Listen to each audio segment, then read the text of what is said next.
Good afternoon. It's Joyful Hermit. Let me get my microphone set up here. Forgot to do that. Um, I'm going to talk a little bit about victim souls. And I have this huge binder of probably a couple hundred or more pages in here, typed single space of things that I had done, I think, on a blog at some point back in 2005 up through 2007, December 2007, maybe right into 2008. Victim Souls of the Sacred Heart. And I think I'm just going to go through some of this because it's probably the best way. And this is for anyone who suffers. And you'll find out as we go along in it, it can be any kind of suffering. And it can be even if you are with someone who's suffering. You can be a supportive victim soul.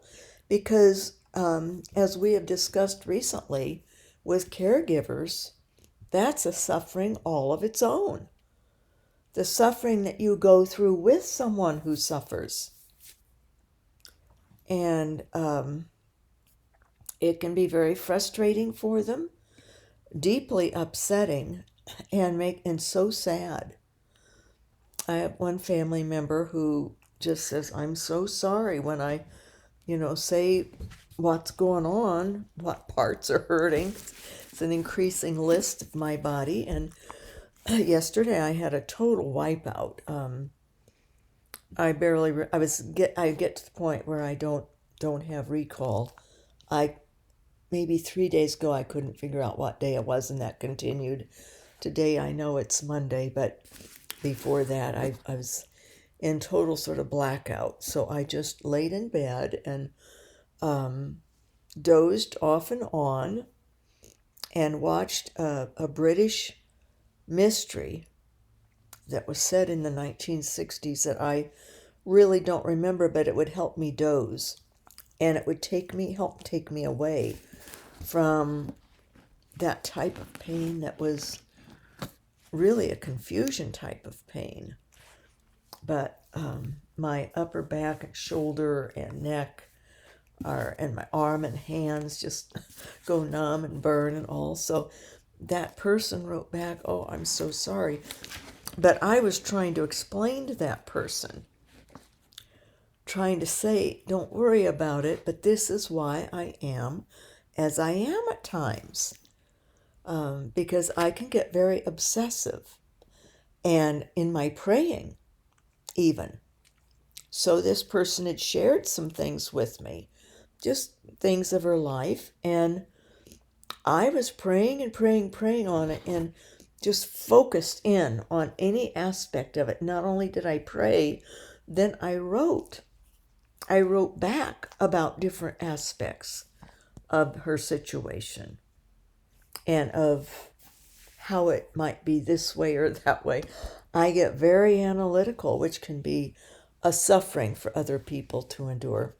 Little Mercy, all of a sudden, she comes near me and I start petting her, and that encourages her all the more. Anyway, so there's all types of suffering: emotional, physical, psychological, spiritual suffering. There's suffering of yearning for God, suffering for feeling that God has left us. That's the kind of suffering I was in years ago, and off and on we go through that as we grow and progress. But I was in because God will seem as if he's away and then close again and away from our perspective, because we go through phases where we're perceiving everything through our own selves. We're still very self-absorbed, and how it seems to us that God is, or if God is manifesting to us, speaking to us, or things in our lives are indicating that God is very active in them. Whereas other times, we're not as focused in. And as we grow, it's not about us then. We realize that God is with us always. He doesn't have to be having it be so that we feel him or we see him or understand him. But going through different phases of the spiritual life can be very painful, especially if we feel that we are abandoned and God has left after he's given us consolations. And then he isn't spoiling us with those more temporal type consolations. Then we feel abandoned. And that was back when I, you know, kept saying, Jesus, where are you? You know, why have you gone? Where are you? Before I was praying in front of an altar, and after a mass one time alone in the sanctuary, and the Virgin Mary came out of the Mary altar, and this globe of white cloud-like material, but globe, and Jesus came out from the tabernacle in a globe, and they hovered above me and then melded into one, and I could hear Mary's voice say, "You will find him in your pain. You will find him in your pain." So when I suffer, I try to remember that Jesus isn't away from me. He's in our pain. And that's where I'll find him always. If I feel he's not around, all I have to do is acknowledge the suffering, the pain. And there he is. I know he's with me. We're united in suffering with Jesus. And that's basically what a victim soul is, a victim soul of the Sacred Heart. And just as an aside, some people are put off by the term victim soul. In fact, even way back in 2006, 2007, I think the person started. Definitely by 2008, this other hermit who's in another state, she started stalking my blogs and kept it up until I stopped writing them. I think probably now she still attacks different things if somebody brings them up, but because my blogs are out there permanently, probably forever, I guess, as long as the internet's up. And it just became tedious. It was just always that person attacking. And but even back then, she had disagreed with victim, thought that was a terrible term and all, and inappropriate. And but it is a term. Back in the late 1800s, there became a movement of the victim souls of the Sacred Heart of Jesus, an association of victim souls, and people could join it. And there were prayers that were written that could be prayed, and different understandings. And there are different mystics who are considered to be victim souls in that time period or before. Like Sister Josefa Menendez is considered to be a victim soul. She suffered. That was her main aspect. Once she got into the convent, she had sufferings and also had the visible stigmata. And Jesus came to her and asked her to suffer with him, to join in him in suffering, and that her sufferings would help make reparation for sins and for sufferings of the world. And because it's an ongoing process. And but some people think, oh, it's terrible. And I remember my spiritual father, I said, why did this die out? I found out about it, and I actually have a little book that was written back then, Victim Souls of the Sacred Heart of Jesus. And it was when in 2005, I was visiting at a monastery, and in their library found this little book. And and it laid out aspects of the association and joining it and all of this, and how many members at that time. In the foreword said there were thousands around the world, mostly in Europe and United States. But I think it started in Europe, I think in Germany. A priest there also headed it up. And but my spiritual father says, today, no, the church. I said, why did this die out? He says, well, the the reality of it hasn't died out, that there are people who do suffer more than what is typical, more than what is normal suffering in life. Their whole lives seem as if dedicated that God has chosen them for suffering, called them to suffer. And I'm one of them. And I didn't understand this. The first priest I went to said, well, you're a victim soul. He also, said, you're a mystic and you're a victim soul. And I was unfamiliar with both, really. But I learned, and that's why he gave me the book, Way of Divine Love. It's the book about Josefa Menendez, her life and her sufferings and her mystical life, her biography or autobiography. So, but there's nothing malignant about suffering. Part of our issue is we view suffering negatively. Often a lot. We do. We tend to not appreciate suffering as worthwhile, as good, as okay. And that's part of the problem with the whole idea of a society or victim souls of the Sacred Heart of Jesus, is that it seems repugnant. Suffering, to glorify suffering. My mother used to say, Catholics glorify suffering. No, but they utilize suffering, but not all. It's not just a Catholic thing. It's our viewpoint of suffering. And if we have a relationship with God that is increasingly close, I recall one morning, it was 1998. I woke up and I heard God say, you are called to suffer.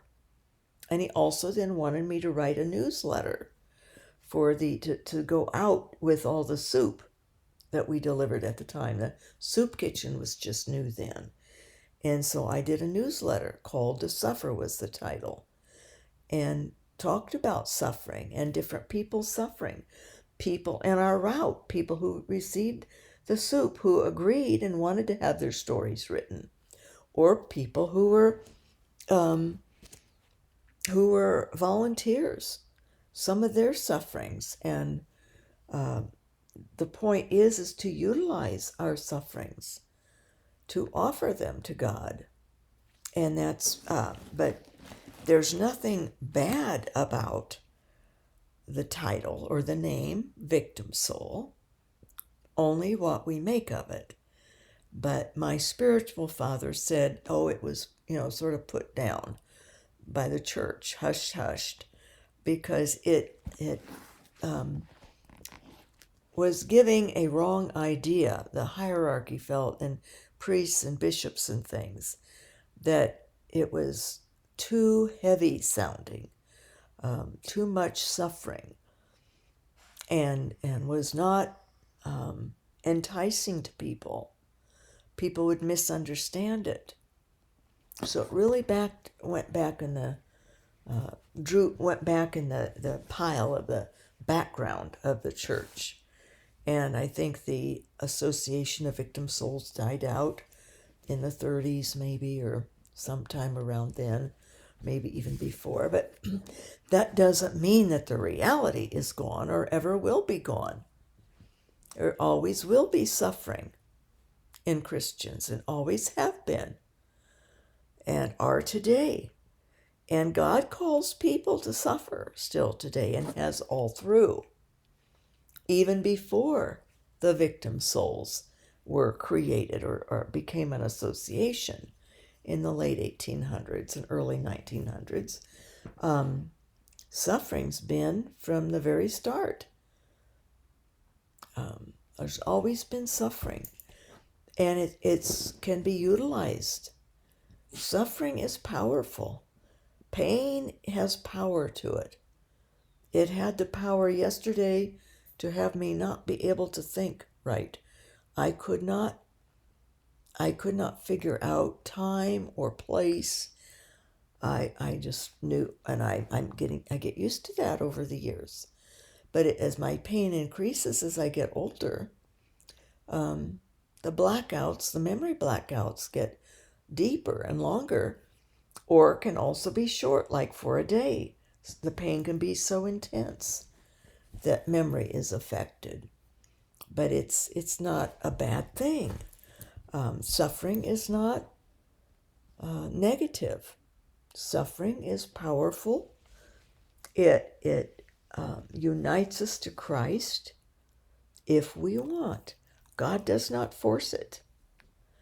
But we will have suffering. How we utilize suffering is part of learning more about the victim souls of the Sacred Heart of Jesus.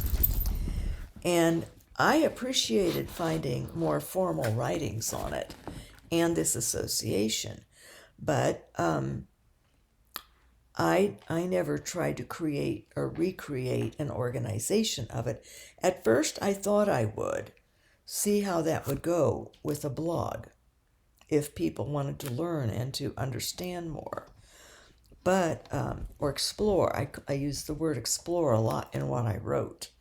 We will explore suffering from scriptural, doctrinal, mystical, theological, and experiential aspects.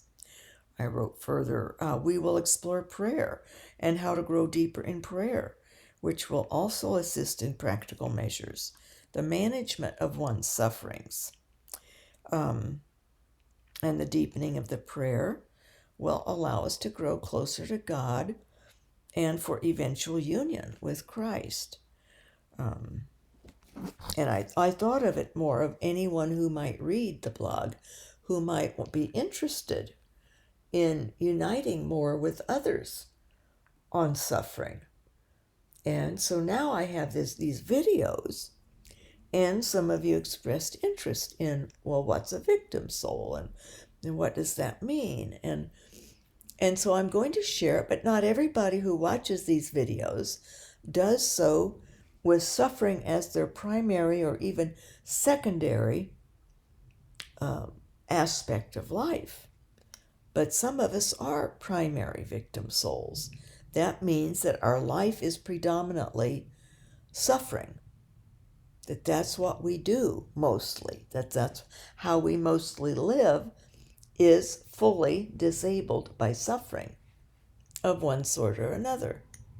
That can include emotional, psychological, mental, or I don't know what exactly disabilities of all types, physical and learning disabilities even, depending on the breadth of them or the depth of them, how much they encompass our lives and prohibit us from an active life, for example. That person can be a primary victim soul or a secondary victim soul if it is major enough that it really prohibits working, and then you're a primary victim soul. Secondary are you can still work, but it's very prominent, it's strong. It's a strong disability, strong suffering. Mental, psychological, emotional, learning disability, or physical. These came to me, these different types of sufferings, the different categories, came to me from the Holy Spirit after I got in writing for a while about this topic. And other categories were temporary. Say you break a leg and you're laid up, or you have knee replacement surgery. That's temporary, but it is all encompassing for a while, for a temporary point in time. In other words, these sufferings should not go to waste. We shouldn't just ignore when we have sufferings, even if it's temporary. Supportive victim souls were those who help take care of people who have full-time suffering or part-time suffering. Parents of an autistic child would be a supportive victim soul, and because the autistic child in an aspect suffers. That's a disability. It's not considered a suffering as far as they can have very full and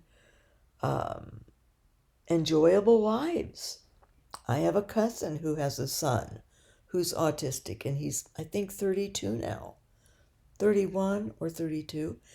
And it's a lot of work for her. She's been an incredible mother. She also has a daughter who's a little older than the boy, who's not autistic. But with the son, she's had to make special arrangements. She pioneered in the public schools to get aides, assistance with these children so that they could go to school and participate in many of the classes, and then have some classes of their own, and help with all types of aspects, such as bullying of autistic children.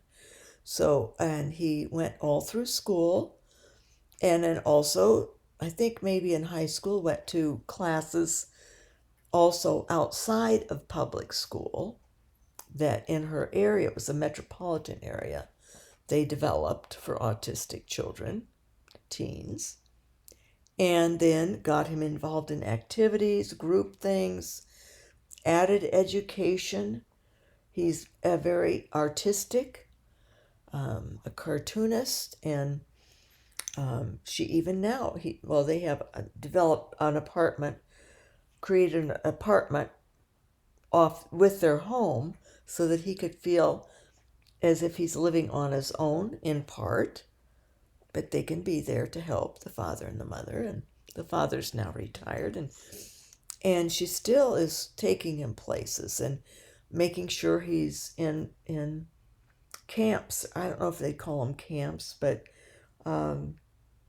opportunities with others of doing different activities, and also with work. Some are lighter autism and can have jobs. I have another cousin who has a son who, I don't know if he's been diagnosed autistic, but he had developmental challenges. He was challenged, and he's stocked shelves in a grocery for years. He had a part-time job, and now he works longer. But and he would be in his late 40s now and lives at home. So parents of children who really are not likely going to be able to be out on their own ever, they definitely are supportive victim souls themselves, because their lives are very much in support and helping. And it's just suffering for them too. It's a hardship. They don't have their, they have to make arrangements. You know, if we die, when we die, who will take care of our son or our daughter? Same with Down syndrome. But it's not, and with that, we can start to understand that suffering ought not be looked upon negatively by ourselves. And it's hard not to. Yesterday, it was hard. Once again, I was in so much pain. And it's hard to stay upbeat. It's hard to remind ourselves that how we are suffering is honoring and glorifying God, and is making us close with God. Because our natural aspect, and I don't think Jesus minds at all, especially if it helps keep our sanity when the pain gets really bad, whatever pain it is, emotional, mental, psychological, physical, whatever kind, that we distract to try to get away. I had to yesterday just to get away from the heaviness of and the all-encompassing intensity of the suffering. I got my mind occupied and out, but my body literally could not get up except force itself up to just take the dogs out and then right back in, out for their duties and right back in, and to feed them the 2 times. And I could not fix for myself. I just, Grain got some nuts to eat one time, sliced a half apple. I couldn't do the whole apple. 2 wiped out, back to bed. So that could have been a very negative day. And I'm glad it's not as bad today, but we have to really, it's an effort to make sure we're not viewing our suffering as negative. Other people will, because yes, no one wants it. And, they'll feel bad for us and they'll be sorry. And that's very loving and beautiful of them to have empathy. But it's also can be a real drain for other people, too. Some people can't be around those who suffer very easily or much at all. So it will affect social life. What was another temporary? Oh, and then I also had a category that was the Holy Spirit inspired, and that was unconditional victim soul. For when we will all, if we would suddenly be in an accident, that's terminal. There was a way we could offer ourselves as an unconditional victim soul for whenever we are going to be in that situation where we will suffer and die. The suffering may be 5 minutes, maybe 2 weeks in a coma, or partially conscious and feeling the pain or whatever, or it may be 3 minutes before we die in an accident or heart attack or stroke or something that is terminal and going to be fast, but we still will experience and know. It won't be instantaneous, but we can even, maybe it was called instantaneous, it's in here. We can even offer ourselves as a victim soul of Jesus Christ for instantaneous suffering. So that when it does happen, we won't be consciously, quickly ready to say, Lord, I'm offering this suffering of my final breath or my final 5 minutes or before whatever happens with this accident. We can pray ahead of time and say, I want to be a victim soul. I'm offering myself as a victim soul for anything that could happen in which I would suffer and die. And make that offering, because then even that suffering can be utilized by Christ. And how does he utilize suffering? Well, it's how his suffering was utilized. And his suffering is timeless. It's timeless for all the souls since the crucifixion on. It wasn't just a once then that his suffering brought salvation. That's an ongoing effect of his suffering. And that's how our suffering is utilized, as an ongoing effect of our temporal suffering. Because people haven't stopped sinning. People haven't stopped having temptations. The devil hasn't stopped tempting us, twisting our minds around, getting us away from God. So suffering is a very powerful tool. And it does. That's what I wrote, probably too much in texting. I write and write when I'm distracting myself. Wrote again, reminding this person yesterday that, that the suffering is a lot, but that I'm trying to do it well, and that I'm trying to pray. And that's why I was praying in great detail about some persons and situations not even really connected with me, but this person had shared with me. And I wrote back and said, this is why I get how I am. It's the pain. It rivets me. It rivets me. I didn't say this, but it's true. We are on the cross. And being nailed to the cross in the peak of some type of suffering, and when it becomes a peak, an extreme suffering, we are nailed on the cross. And that's when our pain and suffering of whatever type it is can be even greater utilized. And the more we have to focus in prayer on helping others in their lives is a beautiful offering and gift. There is so much pain, and this is a fact of arachnoiditis, which is very painful. It's a spinal condition that's rare. And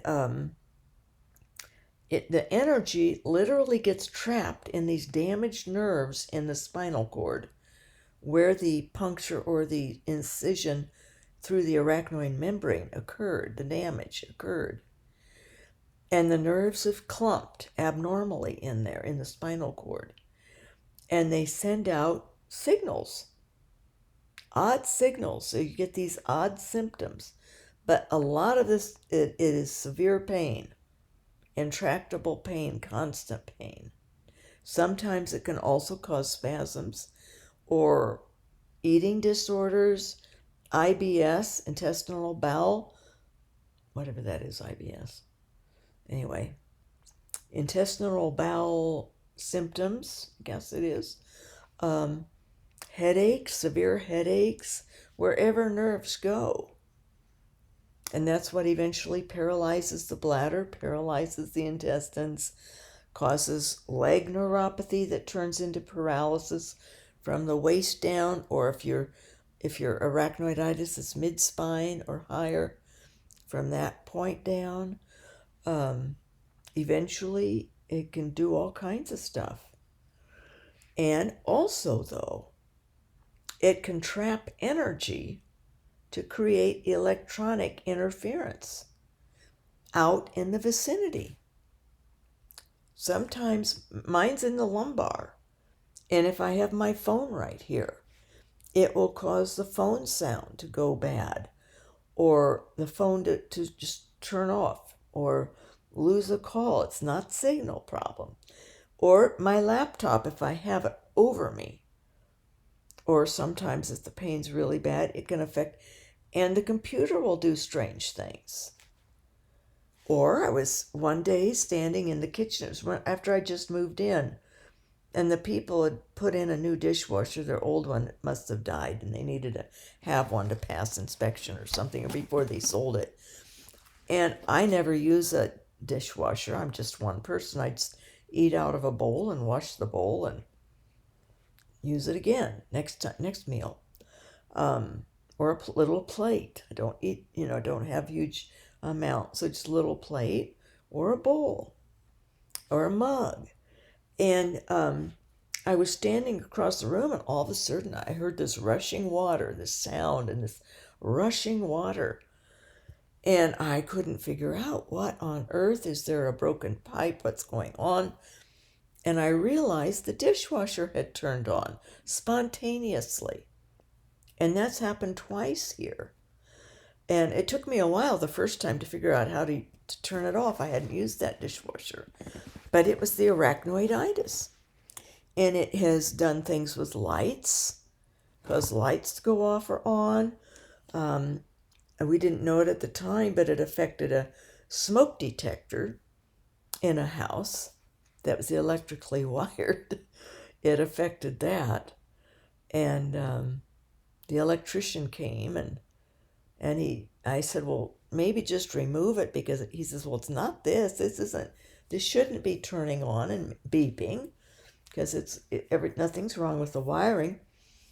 And he says, here, he says, well, maybe take it to the hardware store and ask them what's going on. Maybe needs a backup battery or something like that. Well, it didn't, but he put it in my hands and it went off right in my hands.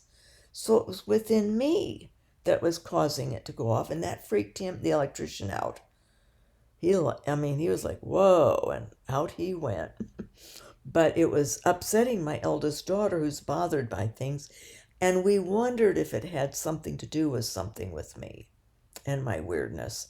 But at the time, I didn't know that it could be my arachnoiditis doing it. I didn't have a label for it then, for the pain. Then I was just permanently disabled. But at cash registers at stores, if my pain is up, I have to stand at a distance or they won't work. The one that, so that's just a fact. But that can be a fact of anyone's suffering. That when it gets to a certain point, the energy can get trapped. Suffering is energy, especially physical pain suffering and mental and emotional. It is energy that can build, but it helps to offer the suffering as a victim soul of Jesus. Offer it to Jesus for whatever needs. Or, fair enough, if we know of a situation, we can offer our suffering. I did that once. It was a young woman with cancer, single mother with 4 children. And it wasn't going well for her. And I did offer my suffering. And I offered vicarious suffering also, that I would take her suffering. And God allowed that for 2 weeks. I had terrible, terrible hip pain. She was in terrible pain in her hip, and it was hard for her to get around with her children. Her sister told me about it. And I offered to take in myself with God, just, please let me, because I was in bed with my own pain. With my spine pain, I wasn't getting up. I said, please let me at least relieve her of her hip pain. If it can't be taken away, let me bear it for a while. And God granted that. It's really, I think, about the one major time that I literally knew what was happening and that it was for a specific person. But I forget, you get into your suffering and we forget God could be using my suffering for anyone, any place in the whole world. When I get especially some new area of suffering. This nerve pain in my right leg, it feels like it's a knife wound in there. It feels like a knife is stuck in there. And at times it's very sharp, like it's just being stabbed in, fresh, all over again. That could be alleviating somebody who's been shot in the leg or stabbed in the leg. I don't know. I don't need to know. But that's the power of pain, because I know from the time that then this woman's sister called and said, because she was sort of on to me, and she'd been sharing about her sister with me a lot. And she said, did you make some kind of offering? And she says, how are you feeling? And I hadn't put it together totally, but I had offered. I said, I had this terrible hip pain. And a doctor even made a home visit because it was so bad. I couldn't get out to get to the doctor. And he came and gave an injection to help ease the pain in my hip. And she says, I'm asking because Leanie, that was her sister, Renee has had no hip pain. She says, when did yours start?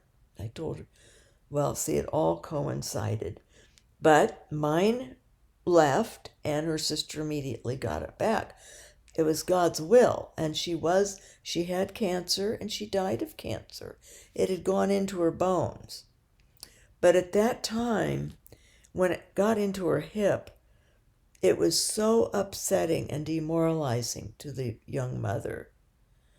And she was a little younger than me and had younger children. Well, they were my son's age, but he was younger. He was the youngest, and then younger than him. And but it gave her relief for a good 2 to 3 weeks. And that's when I knew, though, the power of pain and of making offerings. That was before I knew about victim souls. I mean, I had heard the term victim souls, but I didn't know it had actually been an association in the church. And but like I say, my spiritual father said he felt it was tamped down and disbanded, not used, disapproved, or not encouraged at all anymore. By the 1950s or so, because it was felt to be too morbid, too misunderstood, too dark,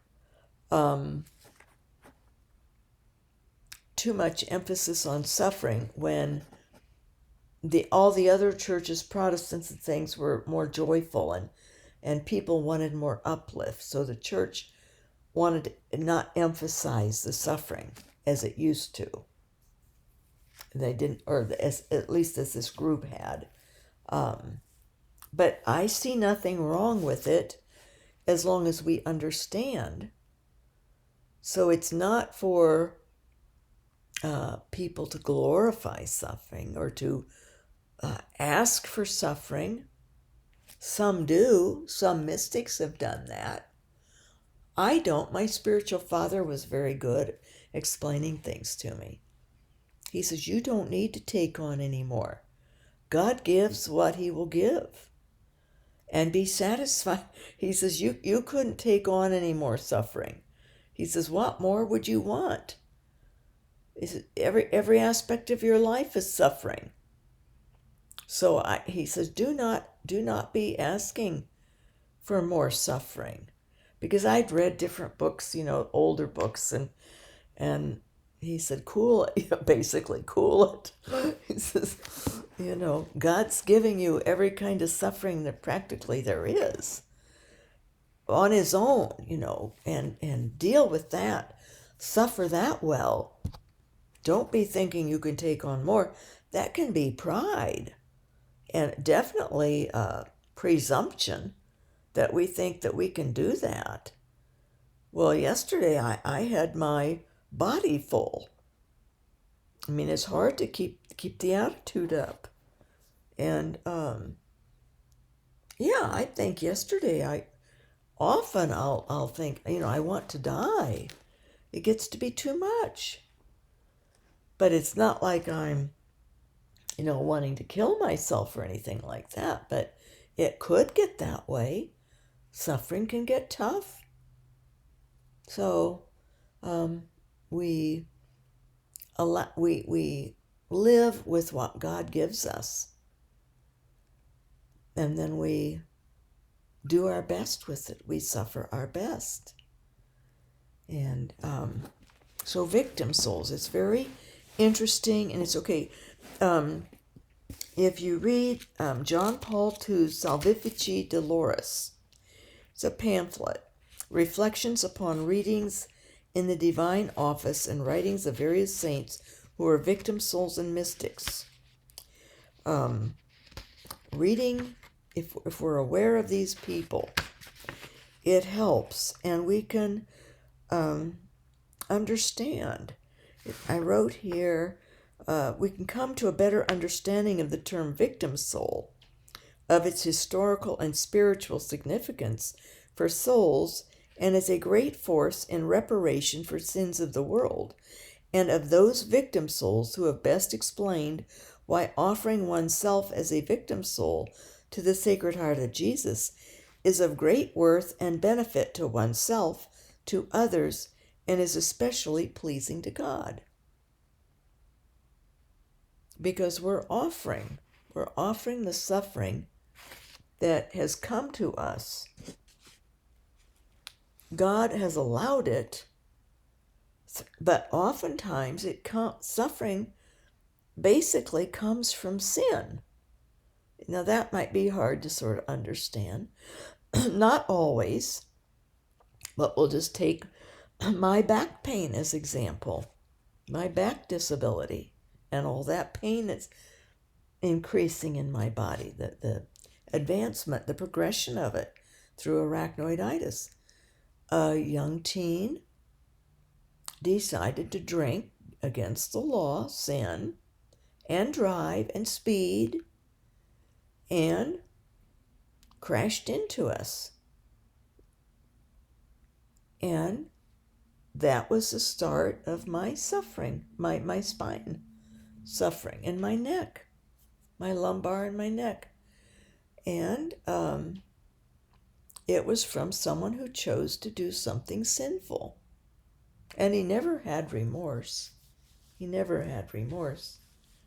And that was sinful. And the judge even said on the phone, I couldn't go to the final thing.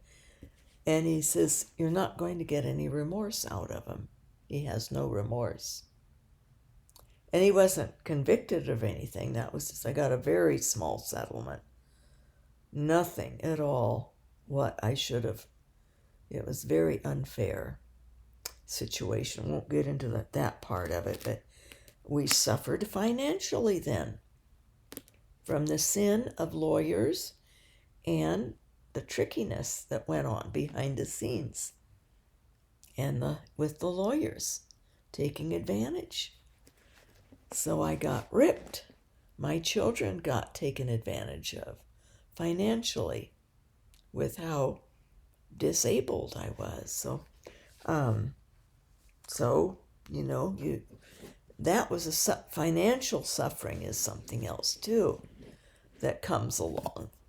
And so any type of suffering, what do we do with it is what's so important. And how we handle it. Offering suffering to Jesus, say financial suffering to Jesus, our financial hardships. There's power in that. And what all these different types of sufferings do when we unite our sufferings and give them to the Sacred Heart of Jesus, to allow Jesus to utilize them for how he knows or sees is needed, is a sacrifice. We're giving that up. Some people, cling to their pain. And because it gets attention, or even if it doesn't get attention, we get used to it. We become attached to suffering. No, with victim souls, we offer it all to God, to Jesus, to his Sacred Heart, for however he sees a need. Or if we see a need, we can also say, I'm offering this, Lord. Do you mind if I offer it on behalf of this young woman who has cancer and these little children? Well, Jesus didn't say yes or no. Next thing though, I knew I was having terrible hip pain, and her sister called and found out I was, and the woman with cancer wasn't. So she had a relief. But God chose to have it be temporary relief from her pain. But she needed relief. God knew. Jesus knew that woman needed a break from her cancer pain that had gone into her hip. God is marvelous and I was willing, very willing. I didn't know what I was doing. I knew I had made the offering to Jesus, but I didn't know he would accept it or if it would be temporary or permanent. And I had a child at home too. But we make the offerings and we know God will do what he wants with it best.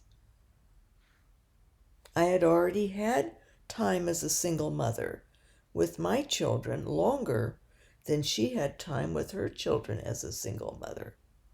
But God decided. And the same with offering just in general our pain, our suffering to Jesus' Sacred Heart. most of the time, probably 98% of the time, we don't have any idea how God's utilizing that suffering. But there have been times where I've had suffering and I get down and low. And that suffering is not being utilized. I'm not cooperating. I'm too tied up in my own suffering to not be, I'm not offering it to Jesus' Sacred Heart. I forget, well, we're human. And God doesn't punish us for that. But it's a growth process of being a victim soul of the Sacred Heart, and of what to do with the suffering, how to have the suffering help us spiritually. There's many benefits to suffering. And, one of them, big one is being united in Jesus, in his suffering, and having our sufferings utilized by God.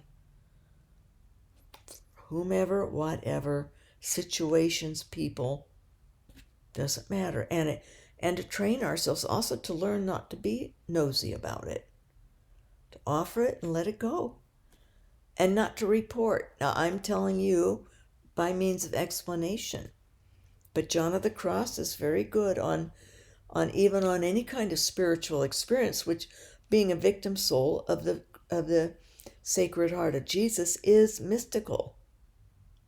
It's dealing with something very temporal and tangible, pain and suffering of different types.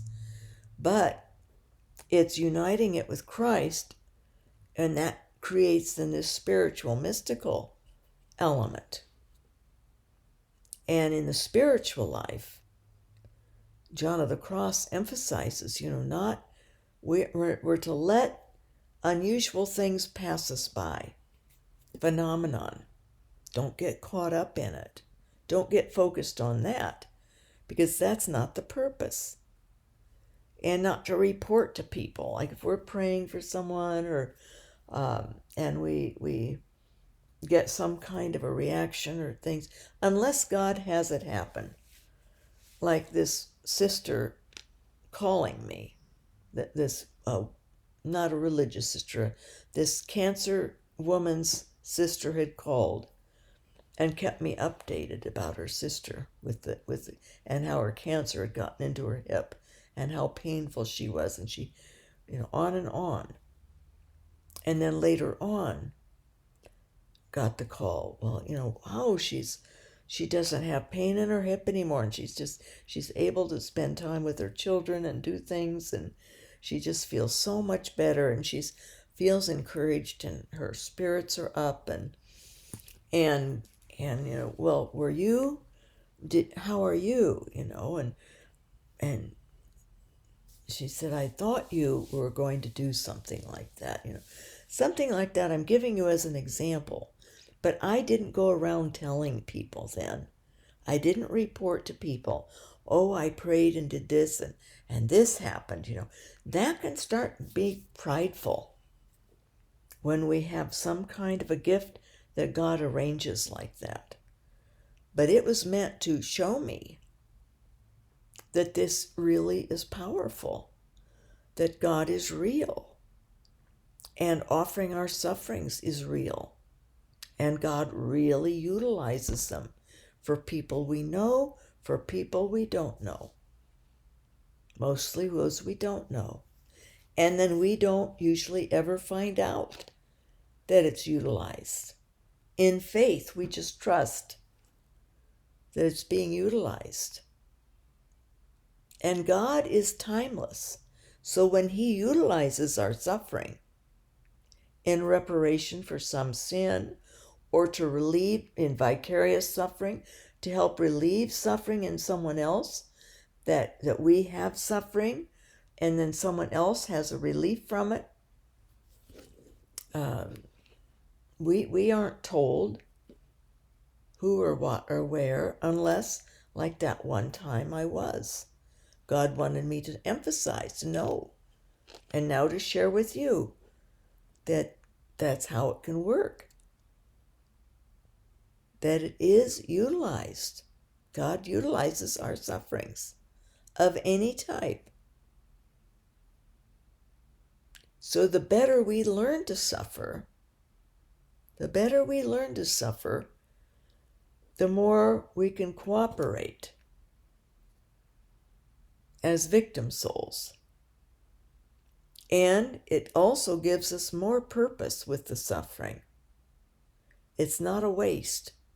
It has purpose to it. And when we know that, that helps us get through better. We can get through the suffering, especially if it's chronic suffering, chronic depression, chronic anxiety disorder, any of the mental illnesses or the personality disorders, if a person is aware of them and, realizes that it's a suffering. To be OCD or OCPD, there are two different types. OCD, obsessive compulsive disorder. OCPD, obsessive compulsive personality disorder. The personality becomes obsessive and compulsive and thinks it's perfect. It does everything perfectly. And that can be a great suffering to have, but usually they don't recognize it as such. But others who live with them, it's very hard. I did look up statistics. A percent of marriages that stay married if one person becomes disabled. The percent of divorce in such cases is 87%, or up to 87%. So those of us who are disabled, primary victim souls or secondary, you can still work something, be out. The disability isn't something that day by day or hour by hour you don't know if you're going to be able to get up or not. That kind of thing. Or if it's a disability that is emotional or mental, but prohibits you from steady, active life, engaged life in a normal way. But we could feel good that we were married at all. Of course, you get married, and these were people who then become disabled after the marriage. But I only know of really one couple who have stayed, but their lives are very changed, and it's not a marriage that a normal, quote unquote, normal couple would have. There's not the same kind of affection or love or sexual drive or interest or sharing a bed or that disability is in there. And the man leads and drives the wife and does things surrounded by the disability. But he still has time then to do his own endeavor. And she then now has her routine of doing things on her own too. But they live at home together and make decisions together. He always includes her, and very lovely saint man is what he is. He's a saint, and she knows it, and she's a saint for how she deals with her mental illness that was hereditary, and she didn't know. And she was blessed to have had 2 children before the onset, and so it can be done, but it's very rare. They are a 13% that are together, and they plan to be. They got very involved in the parish. Well, he did. She can't really interact that well with people, and her friends are very slim, but his friends will come and stay overnight or something, spend a couple of days, come from another state, artist friends and things, and she's part of the group. And they visit family, relatives, and she's very intelligent. She has to stay on her meds. He has to monitor all this, and they're making it work. But it's rare. So he's definitely a supportive victim soul. She's a primary victim soul. And when she's on her medications, she can she does all kinds of things, but there are strong medications, so she wouldn't have been able to have worked in a job outside of the home. But anyway, they're just a wonderful couple. She's just like my best friend, spiritual friend, one of them, very close. But I understand, and I don't have expectations of her being able to do other things. And she doesn't have expectations of me being able to do physical things of certain types or consistency. No. So it's good. And of course, turning to God, I think, is probably key. Both have to have that to stay married, because it would be very, very hard, I think.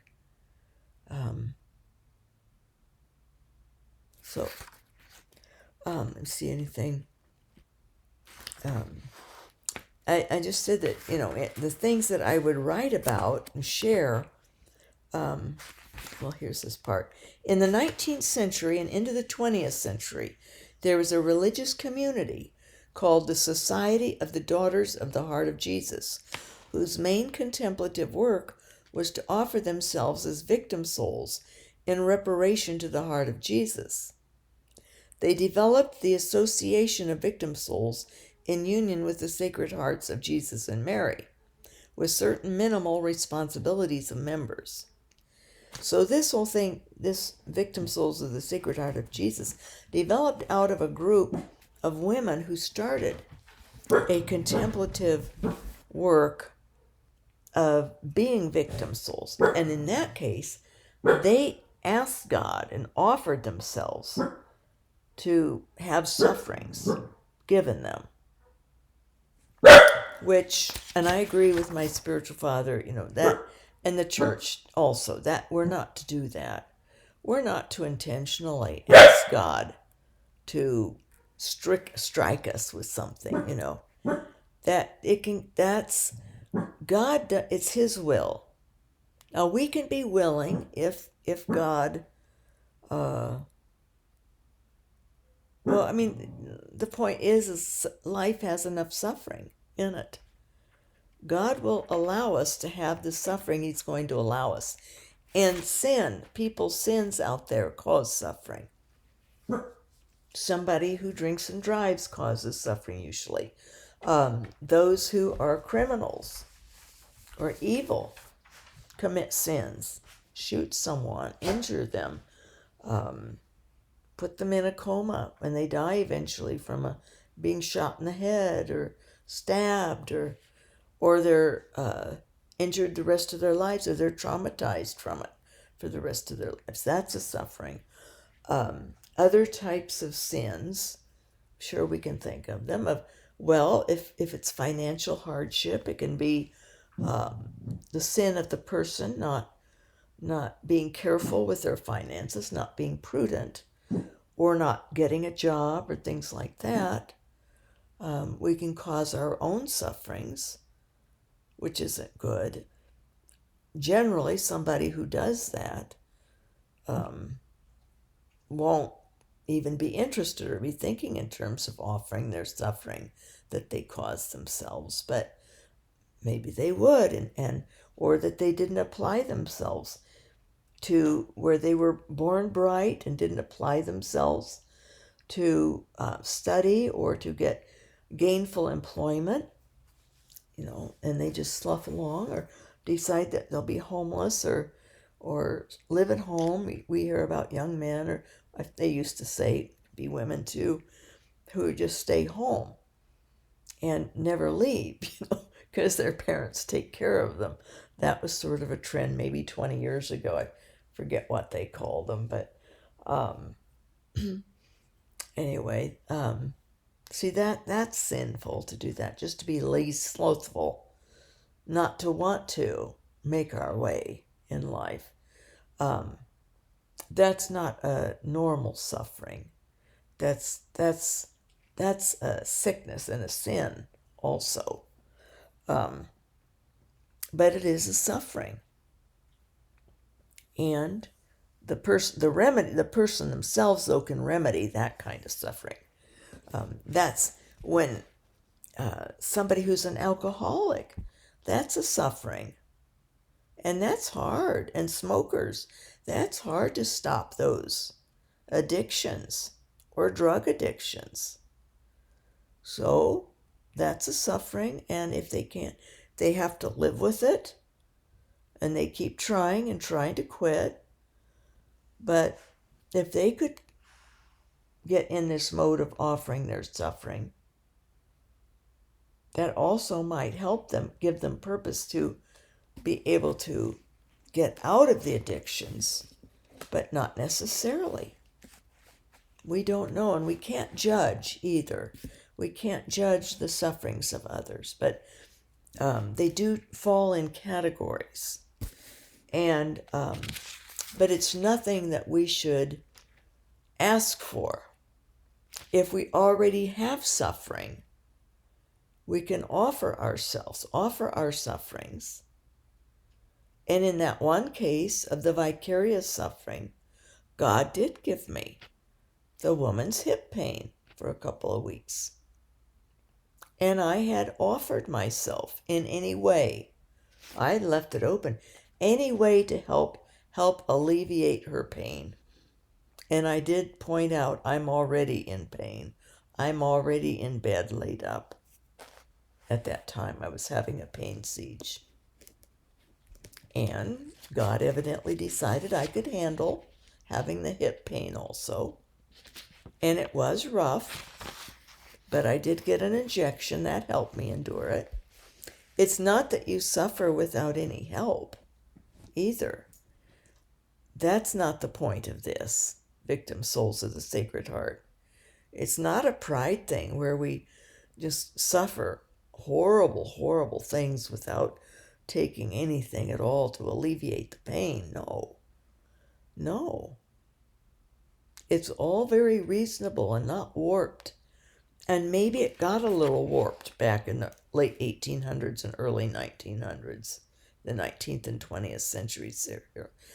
And maybe this whole society of the Daughters of the Heart of Jesus, whose work was to offer themselves as victim souls in reparation to the heart of Jesus, if they were asking, please, strike me with this or that, or let me have TB, let me have this so I can suffer. No, that gets presumptuous for one thing.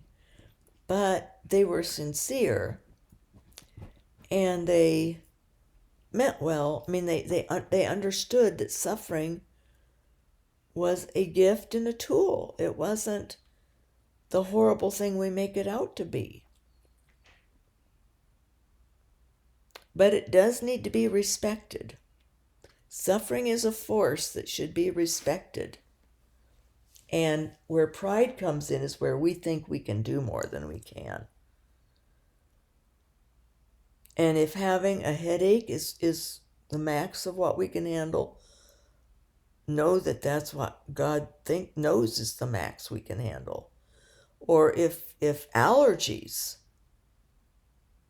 it can be, I have this tailbone wound, and that's driving me up the wall. It's painful, and it's not healing. It's going to, probably be there now forever. Or this nerve pain in the leg. Something's pinched in my spine. Something's not right, obviously, but I can handle it. But yesterday it was sort of a barely thing. So God won't give us more than what we can deal with. And I think I think my spiritual father was right. It's best to let God decide, and not to be, wanting sufferings, because there'll always be sufferings. You could go out and help caretake someone, and you'd be a supportive victim soul in that. That would be a great thing to do, because all of us would have trouble over time taking care of someone who's ill, chronically ill. The little resentments come in. You start thinking, well, couldn't a relative do some of these errands for this person? Why am I doing this after all? Oh, I've offered myself. I've offered to do this to help this sick person or this disabled person. I've offered it as a supportive victim soul of the Sacred Heart of Jesus. It's part of my purpose in life. And then that gives us the ability and the motivation to keep going. And same with our own sufferings. Then we sort of straighten out. Say, well, I better stop being all mopey. This is important. This is worthwhile. Jesus is utilizing my suffering for unknown people out there of any time period, because God's timeless. Our sufferings could be utilized by Christ for someone who's going to suffer in the future, or someone from the past. See? It's mystical. You have to open up to the spiritual with this. But it's also very temporal too. But it's real. And I know this from my own experience, and I know it from what this association and this Society of the Daughters of the Heart of Jesus, and reading about it in this book that I have. And then other victim souls of mystics and things. They developed this association of victim souls in union with the Sacred Hearts of Jesus and Mary. And they had prayers, they had induction. People could join it. Just anybody could join it who wanted to offer their sufferings. And I think and the church was right in that. Over time, it can get, something like that can get off kilter by the very people who are in it, who don't understand, and who become zealous, and who, you don't want to risk becoming masochistic, where you want suffering, where you like pain and give me more, and sort of glory in it yourself, and are asking for sufferings that you can't even begin to really handle. That none of us could, that it can go to the head. That's why this all got tamped down. You don't hear about it. And what I'm talking about here with being a victim soul of the Sacred Heart of Jesus is in mostly people who have already in these positions of suffering. We already have suffering, and everyone does. That's why the Holy Spirit gave me all these other categories. Even a toothache. And I have somewhere in here a prayer that we can pray, if you can't think of your own, to offer ourselves. Offer that toothache. I have a corn on my little toe that's bugging me too. When you have lots of pain, new pain, you really notice. You really do. And that's painful to walk with on my left foot.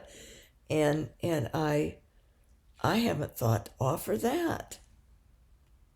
And why? And then you say, well, why should we offer? Well, because that's telling God, Jesus, we're cooperating. We're aware. We want to offer this of our free will. We recognize that the suffering has power to it. It has a love to it. Suffer to love and love to suffer. That love is very integral with pain and suffering.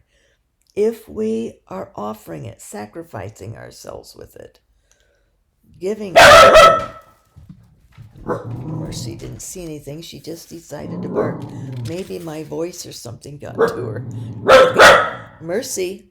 She's looking out the window now, seeing if there's anything out there. She's the guard dog little thing.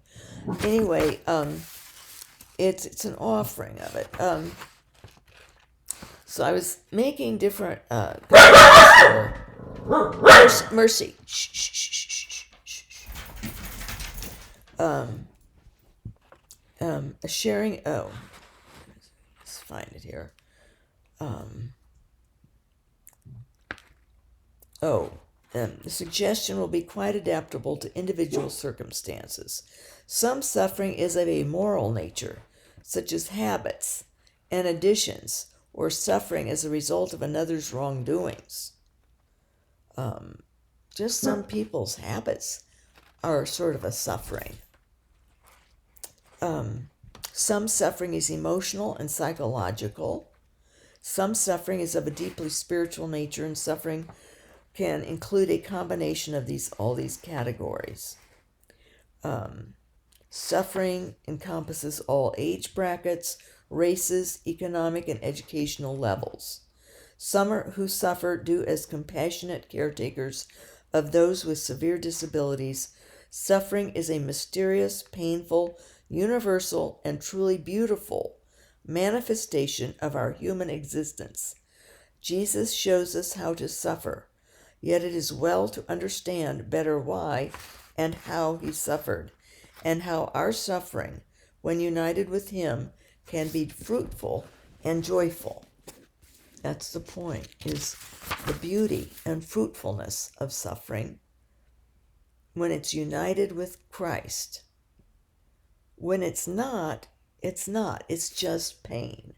It's just somebody's icky, annoying habits. Their nervous tics or whatever.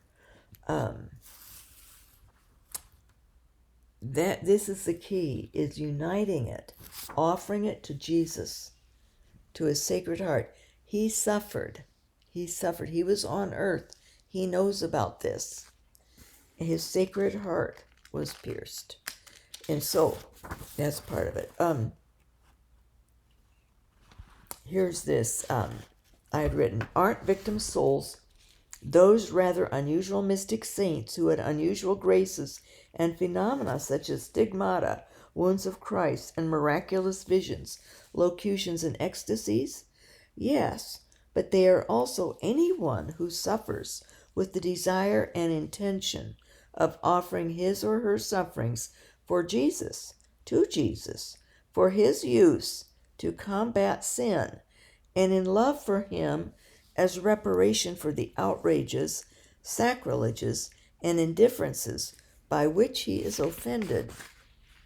One doesn't need to wait for an unusual mystical encounter in which Jesus invites the soul to be a victim of his love. While that may happen, know that he desires and accepts anyone's loving offerings of sufferings united to his sacred heart in reparation for the sins of the world. It is truly worthwhile work to which many are called and chosen. Who doesn't suffer something sometime? How much of this suffering goes wasted in the material world when it could move mountains in the spiritual world? So I had this as an introductory thought until the next post, which comes from a small guidebook now out of print. Ponder these words and see if they appeal to your heart, your pain, and to your hope. Now, I'm not going to go all through the book, but I'm going to go through all these things that I wrote. That I'm a writer. Oh my gosh. Anyway, this is something to ponder about victim souls.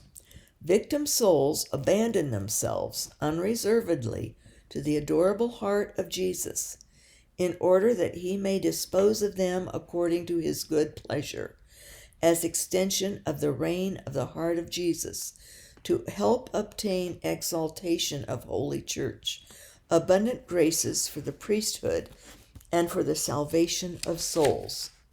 So, being a victim soul being a victim soul, and any one of you can do it, can be this.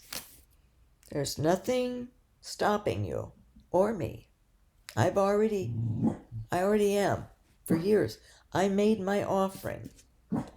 And I'm glad that somebody asked about this, because I mentioned victim souls, because I want to increase my desire and my awareness of being a victim soul and of my offerings, so that when I am suffering so much that it's riveting me, that I will utilize that to giving it to Christ in a conscious way.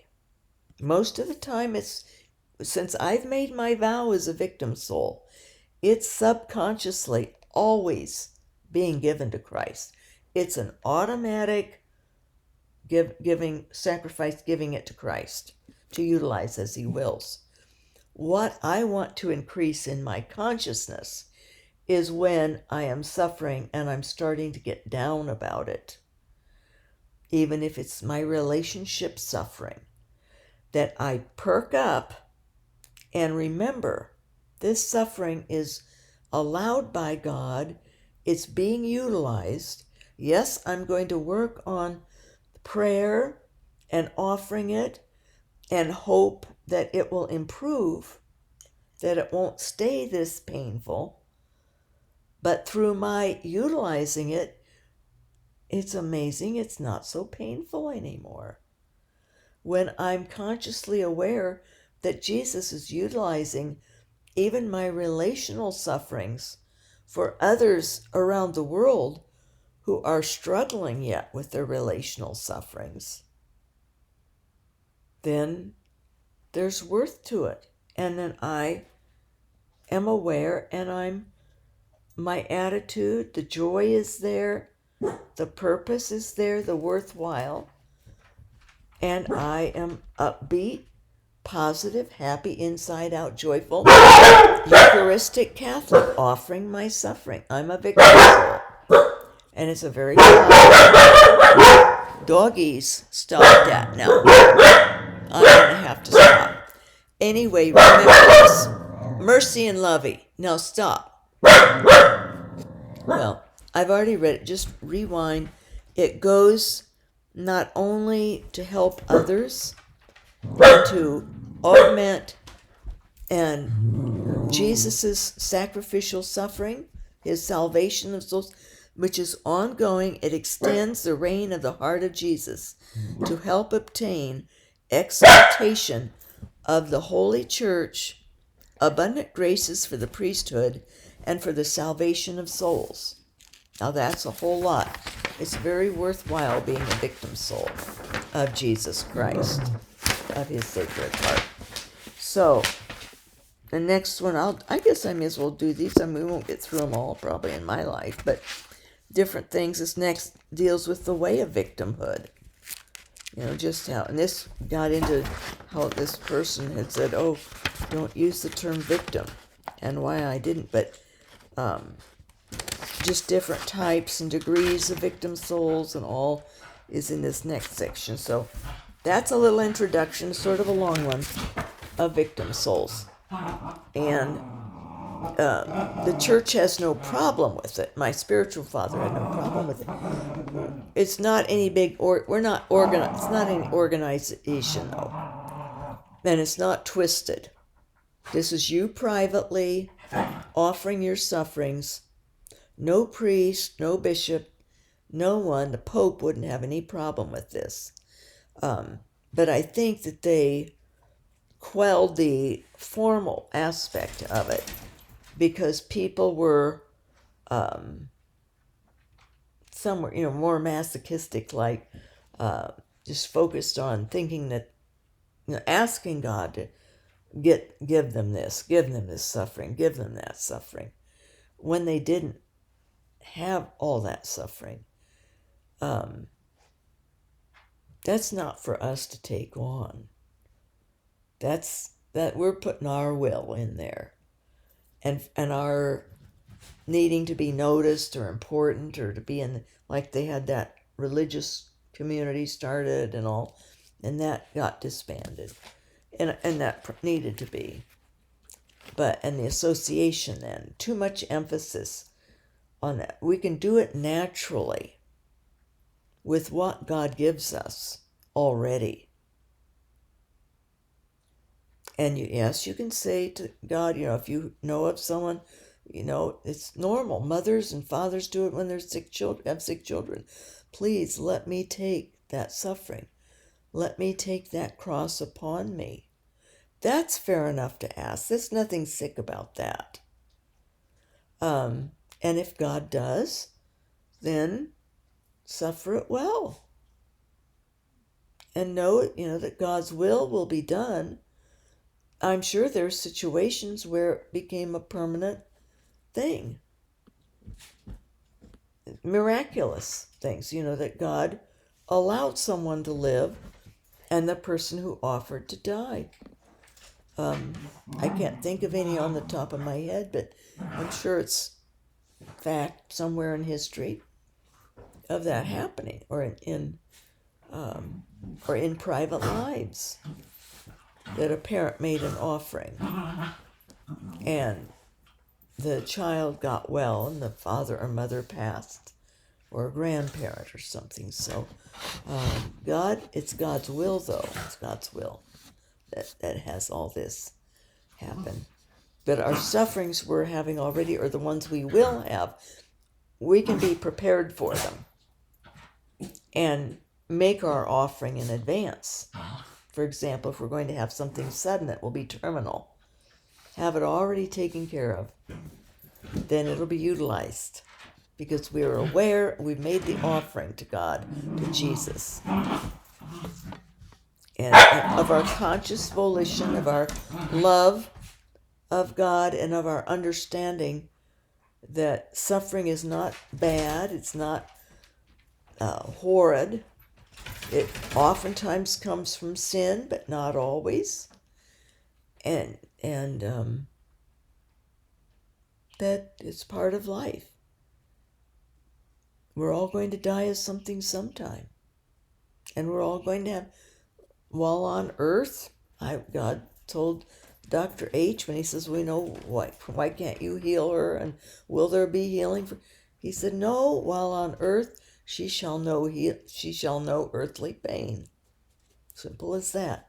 God's very, very practical and realistic. He created it all. He knows what he's doing. God bless his real presence in us, always. Remain in his love, because his love is always in us. He remains in us.